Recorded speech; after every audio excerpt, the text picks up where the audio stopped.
Okay, guys. So today, this is a Chevy Colorado, so this should be pretty much the same on all the Chevy Colorados. But this is an often uh, taskful job at times on some vehicles. I'm going to be putting a turn signal switch, and the reason being is because it's got a brake light that's not working on one side, and the reason that is because they use the turn signal switch to actuate turn signals and differentiate whenever you apply the brakes to be able to still have full brake lights on both sides, but be able to have turn signal as well. So they'll run it through the brake light switch. So a good sign of having a bad brake light switch is when you've tried a bulb and you've looked at the fuses, everything looks fine. There's a few methods that you can test, but I won't do all that because that's real. I mean, I won't describe all that because it's real in depth. Not really, but just to keep it simple.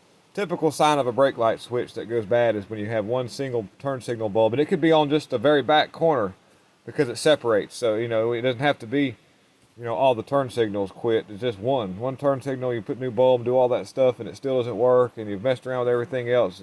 More than likely, you're going to have a bad turn signal switch. And so to get this one out, I'm going to have to pull the steering wheel off. And so to do so, there are special tools to remove the airbag, but there's so many different ones. I'm just going to do it old school. I'm doing this also to help just people that are working in the yard. So to get to it, I've removed the plastic covers around the steering wheel.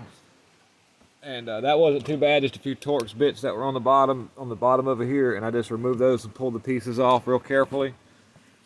And once you get to that, there's some little access holes right here that if you had the special tool, it makes it a little easier. But we're doing it old school. Alright, so I took the Torx bits off of the steering wheel back cover right here. And to do so, I just positioned the steering wheel in this right here because there's only two of these little Torx screws. Look like that there, and they're on the very back side. Right here on the back, screwed in just right back here. I took that one off, I turned the steering wheel 180 degrees and took the other one out. Then you can peel this little piece of plastic off. And once you do that, you'll gain access to the and I'm going to try to do this with one hand here. And it's pretty simple. Once you get in there, I'm carefully trying to here. Once you get in there, you're going to see this little clip right there. All you've got to do is just push it back. You're going to push it back, and you've got to work the steering wheel a couple of places to do so.